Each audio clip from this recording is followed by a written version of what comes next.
ఏంటి కావేరి, ఇప్పుడు నీకు చెమటలు పడుతున్నాయి? ఇప్పుడేమంటావు కావేరి? యమజ మోసం చేసిందని లక్షల రూపాయల డబ్బు ట్రాన్స్ఫర్ చేసిందని చెప్పావు కదా. ఇదే కాదత్తయ్య, నన్ను మీ దగ్గర బ్యాట్ చేయడానికి పాలల్లో చూర్ణం కలిపి తాగించారు. దానివల్ల నాకు మత్తొచ్చి రాత్రి అలా ప్రవర్తించాను. అమెరికాలో పుట్టి పెరిగిందాన్ని, కావాలంటే రోజు తాగొచ్చు కదా. ఇన్ని సంవత్సరాల్లో నేనెప్పుడైనా ఇలా తాగడం చూసారా? మేనేజర్ గారు, మీరు ఇంకా బయలుదేరండి. అలాగే సార్.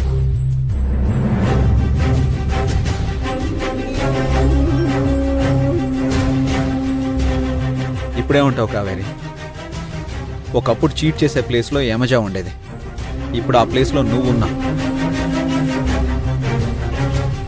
మంచి చెడుగా, చెడు మంచిగా మారిపోయింది, అంతే కదా? అర్జున్ బాబు, నేనేం తప్పు చేయలేదు. ఇంకాపు కావేరి, కళ్ల ముందు అంతా కనపడుతున్నా ఇంకా బొక్క ఇస్తావేంటి? ఇకనైనా ఇలాంటి చీప్ ట్రిక్స్ మానే.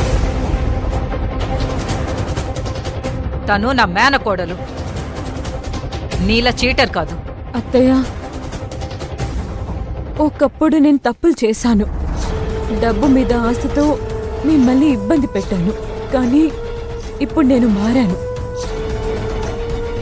కావేరి నా మీద ఎందుకింత పగబట్టిందో అర్థం కావట్లేదు.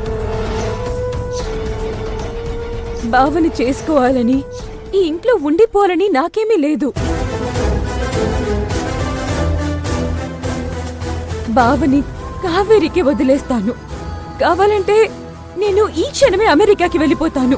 అయితే వెళ్ళిపో, ఇక్కడ అందరికీ మనశ్శాంతి దొరుకుతుంది. ఆ మాట చెప్పడానికి నువ్వెవరు? ఇది నా ఇల్లు. యమజ ఈ ఇంట్లోనే ఉంటుంది. యమజ, ఎవరేమన్నా నువ్వు బాధపడకు. నువ్వు నా మేనకోడలివి. ఇది నీ ఇల్లు.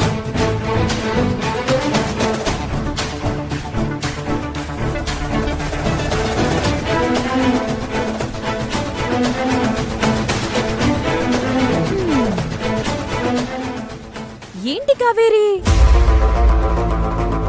ఎప్పుడు నువ్వేనా గెలిచేది? అప్పుడప్పుడు మేము గెలవాలి కదా. ఇప్పుడు బావ దృష్టిలో మంచి చెడైంది, చెడు మంచయింది. అంటే కుడి ఎడమైంది, ఎడమ కుడి అయ్యింది.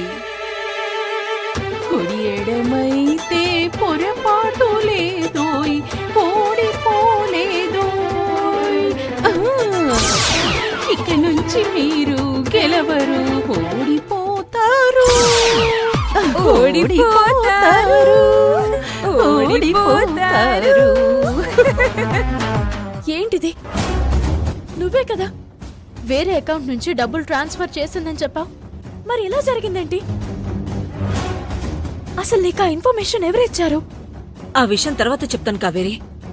ముందు నేను వాళ్ళతో మాట్లాడాక ఏ విషయం చెప్తాను. ముందుగా మనం చెక్ చేసుకోవాల్సింది కాకమ్మా, అనవసరంగా అత్తయ్యకి నా మీదున్న కాస్త నమ్మకం కూడా పోయింది.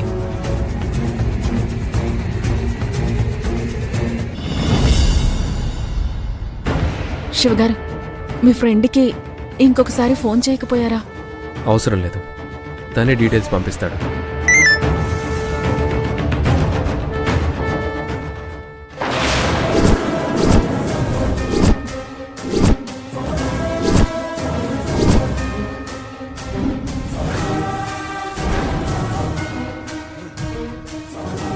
ఏమైంది శివ? అతయ్య, మొన్న రాత్రి వచ్చింది వీడే.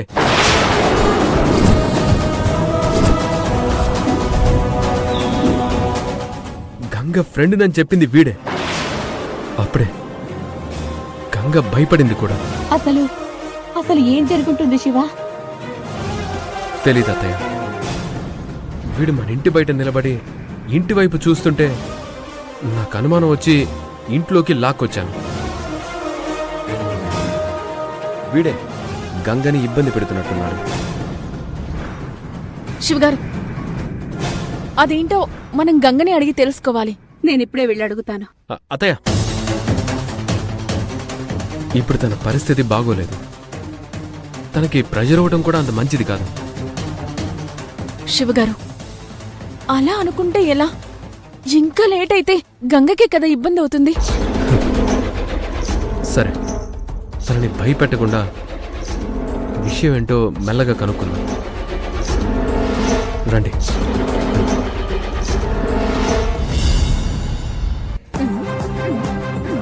యమజకు ఎదురు లేదు, యమజకు ఎదురు లేదు, యమజ గెలుస్తుంది, యమజకి ఎదురు లేదు.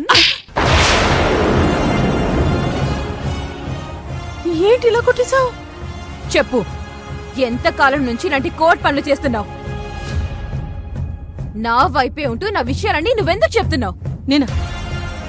నేనెందుకు ఇలాంటి పనులు చేస్తాను? మా డాడీ అకౌంట్ నుండి డబ్బులు నేనే తీశానన్న విషయం నీ ఒక్కదానికే చెప్పాను. ఆ విషయం కావేరికి తెలిసిందంటే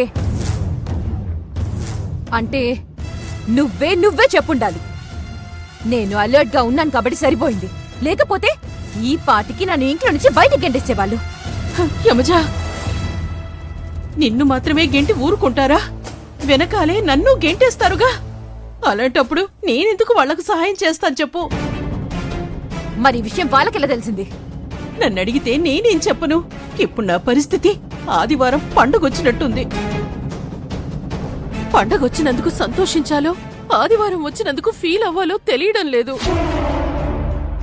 అలాగే నువ్వు గెలిచినందుకు ఆనందించాలో, నువ్వు నన్ను అనుమానించినందుకు ఏడవాలో తెలియడం లేదే. నీ పెద్దవ సామెతలు చెప్తే చంపేస్తాను.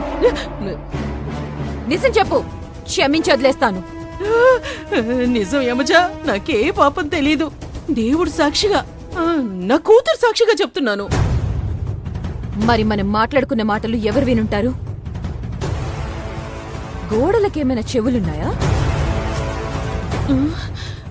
ఇలాంటి ప్రశ్నలు నన్ను అడిగితే ఎలా? నూతిలో కప్పకి సముద్రం గురించి ఎలా తెలుస్తుంది? ఆ కాకి ఎప్పుడు మన చుట్టూ తిరుగుతూ ఉంటుంది.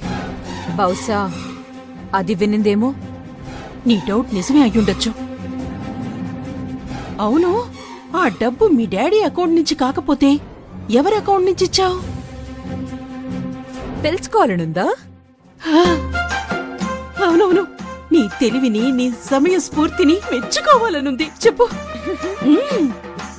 నీ అకౌంట్ నుంచి. నా అకౌంట్ నుంచా? ఆ, నువ్వు ఆటలో అరటిపండు లాంటి దానివల్ల నిన్ను ఎవరూ పట్టించుకోరు.